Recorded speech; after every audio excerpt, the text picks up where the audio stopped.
Olá, meu povo do oitavo ano. Olha, estou aqui chegando mais uma vez com aula de língua portuguesa, não é mesmo?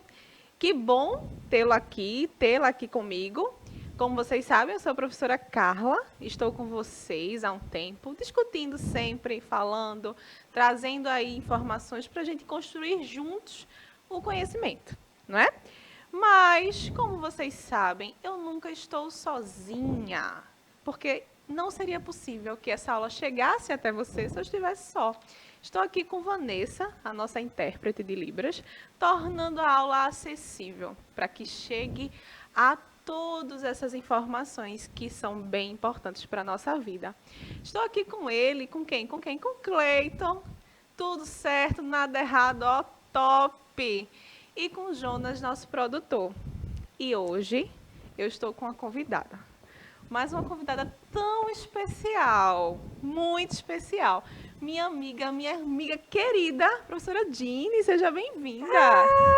Gente, olha onde eu vim parar no oitavo ano. Eu vim parar na aula da professora E tem tudo a Carla. ver, língua portuguesa com arte, viu? Com Olha essa beleza certeza, nessa aula. só tem beleza. Então vem, minha gente, entra no aplicativo, vem-se embora, porque a aula tá uma delícia. E a gente vai falar de produção de texto, vai falar de debate, de oralidade.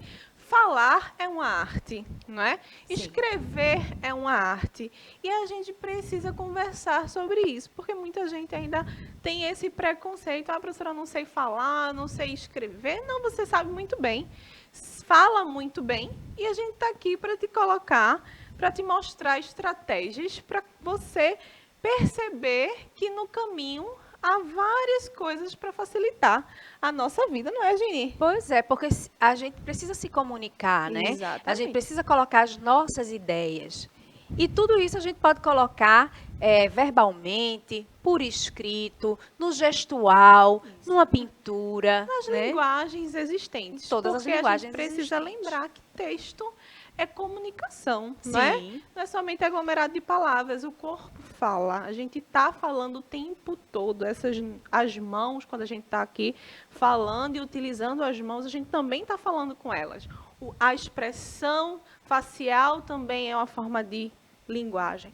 Mas antes de a gente começar a discutir, que é muito bom falar sobre isso, sobre produção de texto, Opa. sobre gêneros textuais, eu quero lembrar que essa aula fica disponível a todo momento. E essa e outras aulas, né, da gente, em todas as disciplinas, lá no YouTube. Então, vai lá, pesquisa, vai lá, Educa Recife. Você vai encontrar uma playlist enorme. Então, já que a gente está voltando desse recesso, muito bem merecido, né, esse descanso, porque a gente precisa, em um momento, parar. Você vai, retoma as nossas aulas, vai lá no YouTube, pega essa playlist e devora essa playlist, né, esses vídeos, essas aulas. E você vai relembrar os nossos conteúdos para que você esteja mais preparado para seguir em frente. Então, é lá no YouTube, ativa o sininho, né? Porque toda nova aula você vai ser notificado. E também podemos assistir essa aula ao vivo pela televisão e por nosso aplicativo. Não tem problema. Cleiton tem a solução. É só apontar a tela do seu celular para os QR Codes que apareceram agora na sua tela. Eu amo essa forma de comunicação. Tá vendo? Cleiton tem essa. Cleiton, com certeza. Então, ó, apontou a câmera do seu celular para esse QR Code. Isso. Você vai baixar esse aplicativo, vai interagir, a professora Gini está ali para interagir com você também. Então, qualquer dúvida, qualquer comentário, é só falar. Que a gente sempre está aqui, ó, juntinhas. Sempre tem uma dupla aqui, justamente para que você possa interagir com a gente. Então, é só baixar esse aplicativo e lá também vocês vão encontrar as reprises, certo? As nossas aulas. Então, bora lá. Eu quero dizer a você que você produz texto o tempo todo. É impossível você não produzir texto. Quando eu parei na aula passada, a gente começou na aula passada falando de estratégias de leitura. Eu sei que ler é é um processo e é algo treinável. A gente não nasce sabendo ler, a gente aprende a ler. E a gente não aprende de uma vez só, a gente vai aprendendo todos os dias com a prática. Nada melhor do que aprender a ler lendo. Então, se a gente tem essa prática, a gente tem algumas estratégias, e eu falei para vocês algumas. A ciência ela vai mostrar os caminhos para que as coisas fiquem mais gostosas, mais simples. A gente não pode começar lendo um texto de um assunto que você não gosta. A gente precisa encontrar o nosso gosto de leitura. Professora, você gosta de ler? Amo. Não é? Eu sou compulsiva. É delicioso, não é não? E eu sou da época que você não lia pelo computador, você tinha o prazer, o cheirinho do livro, assim, abrir, ó, passar cada página, gente. De anotar, de marcar a parte. Marcar a página. Oh, meu Deus, que delícia. E Que olha que susto. comecei pequena, com quadrinho. Olha aí, então os gêneros, eles vão auxiliando você a gostar de leitura. Eu escuto muitas pessoas dizerem assim para mim, professora, eu não gosto de ler. Não, mentira, você gosta. Você gosta de ler, mas você não encontrou ainda o gênero que você gosta mais. Então, muita gente quer começar a ler clássico, mas eu não gosto de romance. Então, não leia romance agora. Comece lendo o que você gosta. Ai, eu adoro aqueles resumos de novela. Vai ler, né? Então, é uma prática. Adoro receita. Leia receita. Adoro mangá. Olha que coisa legal. Vai ler mangá. Mas não é mangá dos outros, não é o mangá, mangá. tá? O gênero. Exatamente. Então, vai ler o que você gosta. Eu estava aqui com a professora Cláudia e ela disse que o bebê já começa a ouvir desde as primeiras semanas da gestação. Sim, veja que interessante. Então, a partir daí, a gente começa a treinar a escuta, o ouvir, e isso também faz parte da leitura, tá? Não esquece, não. Por isso que uma das estratégias de você aprender a ler bem e a interpretar os textos é ler em voz alta, é ler interpretando, encenando mesmo a entonação correta do personagem. Então, leia sem medo, leia como se você estivesse ali, você fosse o personagem, porque você é. Lembram que eu disse a vocês que num processo de leitura, você faz parte do texto, então você é personagem daquele texto. Você é fundamental para aquele texto existir. Se você não compreender esse texto, o texto não fez o papel dele. Ele não foi texto, porque texto passa comunicação. E como você produz texto o tempo todo, então parou com essa história de que eu não sei produzir, sabe? Você não fala, você não conversa com seu colega, você não conversa com sua mãe, isso é texto, tá? Texto oral, texto escrito, texto verbal, texto não verbal, a cor é um texto, não é? Isso. A gente está lá no sinal de trânsito, a gente sabe que verde, siga, vermelho, pare, amarelo, atenção, então a gente sabe que as cores passam comunicação, cor também é texto. Mas, bora lá. Falando dos textos da escola que a gente precisa produzir, você oitavano que está aí se preparando para as nossas provas, vai fazer Enem um dia, vai se tornar aí um advogado, um médico, um engenheiro, você vai precisar compreender os diversos gêneros e conseguir escrevê-los muito bem. Mas a produção de bons textos perpassa pelos seguintes itens. Primeira coisa, olha isso, olha na tela, entender a importância da leitura e conhecer a estrutura e os tipos de textos que a gente tem na nossa sociedade. A primeira coisa é que se você não compreende a importância da leitura, nada flui, nada caminha, não é? Bem, então você tem que entender que a gente tem a tecnologia aí para auxiliar a gente, não para atrapalhar, certo? Então, quando você percebe que o texto, a tecnologia, está atrapalhando a leitura, é hora de repensar o papel dela, porque a importância da leitura é imensa para a produção de texto. E conhecer a estrutura e os tipos de textos, os gêneros textuais. Eu já falei para você, não foi, Billy, que chegou aqui agora, abrilhantando nossa aula. Sim. Falei para você que os gêneros textuais, eles são infinitos. não é? E os tipos de textos, eles são finitos. Então, a gente precisa criar o hábito de ler sobre assuntos variados, como o que está sendo abordado nos principais jornais e revistas, bem como o tema dos principais diálogos das redes sociais, é crucial para conseguir desenvolver bem a escrita. Foca em mim. Presta atenção. Você está o tempo todo ampliando o seu repertório. Tá? Então, não é repertório somente da playlist de música que você escuta, não. Você está o tempo todo ampliando essas informações que você tem. Então, uma notícia que você lê vai ser importante na sua escrita. E eu digo isso com muita propriedade, porque hoje a gente tem lá o Enem, né? Você escreve uma redação, os avaliadores vão prestar atenção se você tem um repertório sociocultural para apresentar. Professora, meu Deus, eu não sei, sabe? Porque a música daquele autor, daquela banda que você mais gosta é um repertório sociocultural. Porque a notícia que você leu naquele dia, que você ouviu no dia das chuvas, que você precisou ficar em casa porque houve, né, tragédias da chuva, é o repertório sociocultural. E você pode utilizar isso que você tem no seu texto. Ai, professora, então o tempo todo eu estou ampliando o meu repertório. Pare de dizer que você não tem informações para dar, porque você é rico em informações. Na sua comunidade, não sempre tem aquele babado que acontece, aquela notícia que a vizinha é a jornalista expert de contar, não é verdade?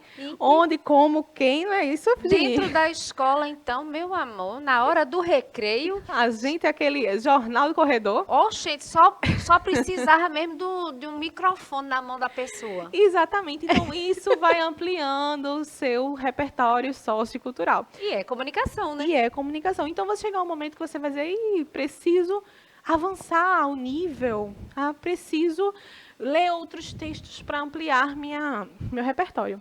Mas a música é um texto argumentativo. Você lê conto de fada? Conto de fada é um texto argumentativo. Se você prestar atenção, tem argumentação lá, não é? Então, a gente está argumentando o tempo todo e você precisa pensar assim, eu sei e sei bem argumentar, sei bem assuntos variados, sei bem aspectos, exemplos para trazer para o meu texto, tá bom? E saiba o que é gênero textual, o que é tipo textual. É uma confusãozinha que eu encontro nos meus estudantes, mas que não vou encontrar mais, porque estou aqui, não é isso? Estamos aqui, não é isso? Gênero textual é a nossa prática social, é o que está acontecendo no momento da comunicação. Então, qual é o gênero textual agora?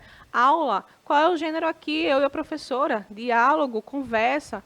Então, qual é o gênero quando você vai fazer uma entrevista, vai ver se consegue uma vaga de emprego? Entrevista de emprego. Então, a situação comunicativa é o gênero textual que você está se deparando. Então, a gente tem conto de fada, conto é o gênero. Receita é o gênero, tá? E esses gêneros, eles são produzidos a partir de uma estrutura, senão seria muito difícil a gente colocá-los e estudá-los se a gente não tivesse características que se repetissem em todos eles. Então, a gente percebe que notícia, conto de fada, tem uma narração, narração, tipo textual, é a estrutura, é o que acontece naquele gênero. Não é? Então, relato de viagem, conto de fadas, conto de terror, tudo ele, crônica, todos eles fazem uma narração. Então, narração não é gênero, narração é tipo, é estrutura, é como ele se organiza, tá certo? Qual é a função dele? É narrar, então o tipo textual dele vai ser narração. Se eu estou escrevendo um artigo de opinião, qual é o meu objetivo? Argumentar, convencer você. Então, artigo de opinião, gênero. Por quê? Porque é a prática social, é a prática de comunicação que está acontecendo. E qual é o nosso tipo textual, que é o agrupamento de gênero, como queira, tá? A gente pode encontrar essas duas nomenclaturas aí. É o quê? Argumentativo, dissertativo, argumentativo, porque é predominante. Agora, uma coisa muito interessante. Os gêneros, eles são como a nossa língua portuguesa. Dinâmico, né? Heterogêneo, nada é homogêneo. é tudo muito rico, a nossa língua é muito rica. Então, um gênero textual pode sim ter mais de um tipo.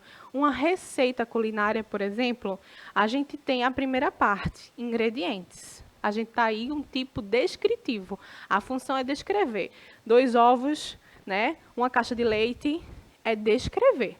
Ao mesmo tempo que depois eu tenho a forma aí, ensinar, a forma de fazer. É injuntivo. Então, a gente tem vários tipos textuais. Agora, um se predomina. Qual é o predominante? Qual é a função da receita? Não é ensinar, então é instrucional. O tipo textual que predomina é o injuntivo, instrucional. Então, nada de confundir. Gênero textual, a situação comunicativa em si, tá? O que é que eu estou produzindo, o que é que eu estou pegando aqui, qual é o gênero que eu estou produzindo, qual é a situação comunicativa que eu estou participando naquele momento. E o tipo textual, como é que eu vou organizá-lo? Como é a estrutura que eu vou utilizar para produzir e atingir a comunicação, atingir o meu objetivo? Tudo bem? Então, a primeira coisa que a gente tem que fazer é saber o que é gênero e o que é tipo. Assim vai facilitar muito a nossa escrita, porque a gente não vai cair no erro de quando a professora disser assim, eu quero que vocês produzam uma notícia, e você vai produzir um texto argumentativo. Não. Por quê? Porque o tipo textual de uma notícia não é argumentativo. O jornalista na notícia, ela não quer te convencer de algo, ele quer narrar o que aconteceu.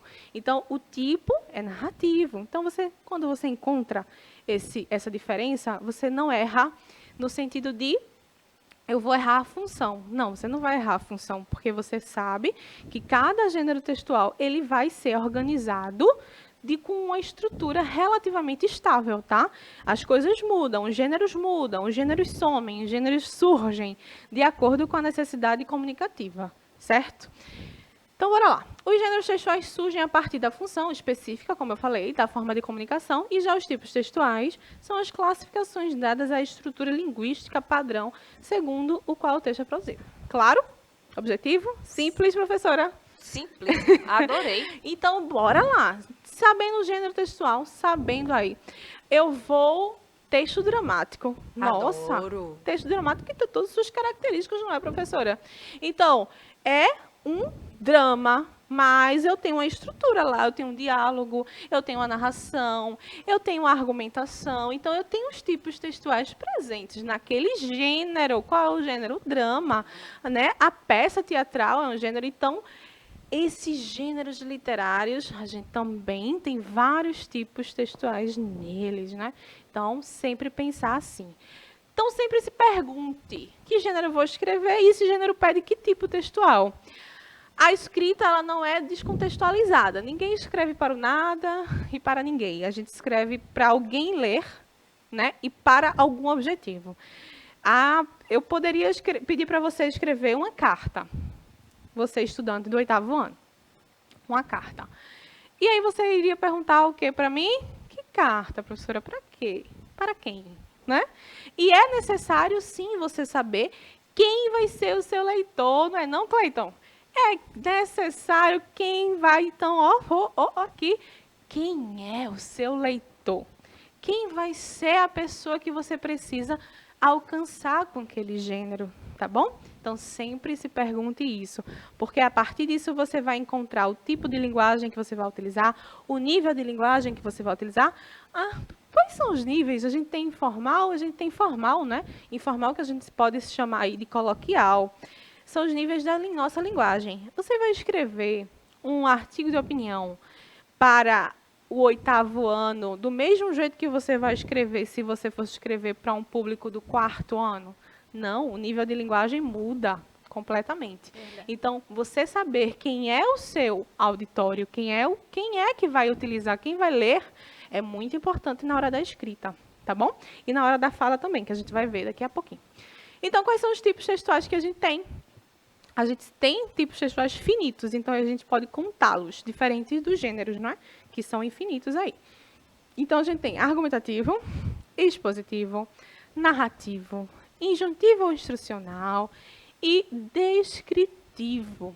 São os tipos textuais que a gente tem. Hoje a gente pode dizer que são agrupamentos de gêneros. É a mesma coisa, tá? A gente pega uma estrutura, observa os gêneros textuais e coloca cada um numa família, digamos assim. Uma família precisa algo se repetir, não é? Então, a gente percebe que carta, relato, crônica, algo se repete. Coloca lá na caixinha de narração, sempre analisando dessa forma. E, além do hábito de leitura e dos tipos de texto, é importante saber de que forma estruturar as ideias no papel. E já escutei muito isso. Professora, eu não consigo tirar da minha cabeça para falar do papel. Já escutasse isso? Já muito. Eu digo, aí geralmente faço assim, ô menino, vem cá. Me conte ali a fofoca do 8º B. Exato. Eles sabem, né? Aí eles, vai. Eu digo, pronto, agora escreva. Exatamente. Tirar da cabeça. Ah, professora, eu não consigo tirar da minha cabeça. E colocar no papel. Ninguém vai tirar, né? Ninguém vai tirar da cabeça. Mas a gente precisa entender que são duas modalidades essenciais da nossa língua portuguesa. Na nossa fala, né?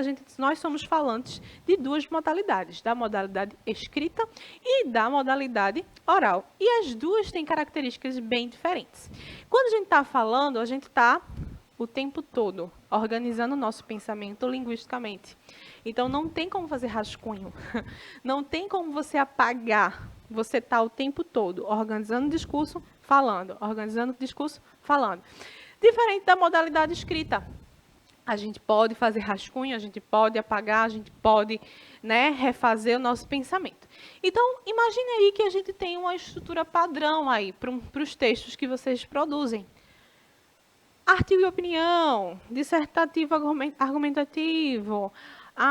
Eu vou escrever um conto. Primeira coisa, título, não é? Então, a gente precisa entender que título está presente. O que é uma introdução, o que é um desenvolvimento, o que é uma conclusão. Quando a gente entende cada partezinha, a gente sai encaixando. Imagina sempre do quebra-cabeça, tá? Então, o texto é um quebra-cabeça. A gente vai encaixando as partes naquelas ideais para, no final, a paisagem ficar bonita, não é? Isso. Então, para que no final o seu texto faça sentido, que um todo do texto faça sentido, você precisa encaixar as partes. E a primeira que eu chamo a atenção é o título. Muita gente esquece desse título. O título vai dar a ideia para o leitor. O que é que vai ser dito, o que é que vai ser falado. O título é importante. A gente, quando vai na livraria, a gente olha primeiro a capa do livro. É o nosso título. O título. Né? Tem que chamar a sua atenção, prende sua atenção. Então, o título é importantíssimo. Introdução. O que é introdução? Muita gente já coloca conclusão na introdução. O que é o final no início? Não pode. A introdução é o quê? É a parte inicial que deve introduzir a ideia. Então, quando você vai fazer um texto, pensando agora nos textos argumentativos que você vai produzir ao longo da sua vida acadêmica, na escola, pensa sempre. Primeiro parágrafo, vou colocar as minhas ideias principais, né? O que é que eu vou dizer? Eu vou dar aquele spoiler, né? Eu vou deixar o gostinho para que a pessoa que comece a ler queira ler o outro, queira ler o próximo parágrafo. Então, é a parte inicial, introduzir a ideia. Depois da introdução, a gente sabe que vem o desenvolvimento, é nessa parte que estarão todos os argumentos e explicações sobre o tema. Nessa parte você vai trazer aquela música que você gosta como um exemplo de argumentação. É nessa parte que você vai trazer uma fala da professora que marcou, a citação de um autor que você gosta. É nessa parte que você vai colocar todas as suas ideias. Para quê? Para desenvolver aquela ideia colocada na introdução. Você só disse o que ia falar, e é no desenvolvimento que você vai, como o próprio nome diz, desenvolver. Desenrolar, né? Desenrola, bate e joga de ladinho. É como isso. Escreveu, desenrola o texto, e lá no fim, conclusão, né? Joga assim, ó. Joga de ladinho e tem o nosso texto. Já é uma forma de argumentação. Eu posso trazer, como a gente encontra nas redes sociais, a expressão desenrola, né? Joga de ladinho, é uma coisa muito falada. Eu posso trazer isso para o meu texto sem problemas. O que eu não posso é desconectá-lo do assunto, tá? Eu preciso pegar isso e fazer o link para o assunto que eu estou utilizando. Imagine se o assunto for a tecnologia, a dimensão da tecnologia. É 1 segundo postado alguma coisa já vira moda. Já, é O rapidinho. poder da tecnologia. Então, eu posso trazer essa musiquinha E aí não é só a tecnologia e a comunicação. e a comunicação. Porque, de alguma forma, ela chegou num número imenso de pessoas que se interessaram por aquilo e aquilo chama-se o quê, né? Viralizar, né? Viralizou porque agradou de alguma forma. Pois é, e isso é importante, gente. Isso aí é uma forma de argumentar. A importância de se comunicar e a importância de a gente trazer as redes sociais, a tecnologia para a gente, para ajudar a gente. Se uma música a gente consegue, por 1 minuto, colocar aí 1 milhão de visualizações, e se a gente colocasse ideias, não é? Ai. Citações, pensamentos, poesias, imaginem só. Então, é isso que a gente tem que pensar e trazer para o nosso texto. Depois a gente tem a conclusão, que é a parte final, que deve conter um resumo geral de tudo que foi dito. Particularmente, quando eu ainda estava nesse processo, né, ainda estamos todos, professores continuam sempre aprendendo cada vez mais. Mas quando a gente estava lá no 8º, no 7º ano, a minha maior dificuldade era na conclusão, porque eu tinha noção de que eu disse tudo já, eu vou falar o quê? É justamente isso, você não vai falar nada de novo, você vai retomar o que você disse em poucas palavras, fazer aquela síntese e, de acordo com o gênero textual, dar aí uma solução. Se um problema foi mostrado por você, dê uma solução, né? Aponte o problema, mas aponte também a solução. E somente se aprende a escrever. Fazendo o quê, professora? Escrevendo não Se é? aprende a dançar fazendo o quê, professora? Dançando. A mesma coisa. A gente tem que praticar.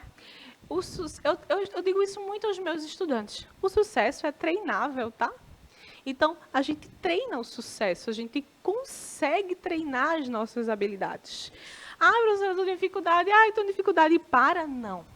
Continua, começa, apaga, escreve de novo, não é mesmo? É verdade. E se fosse um debate? Debate é um gênero oral, professora.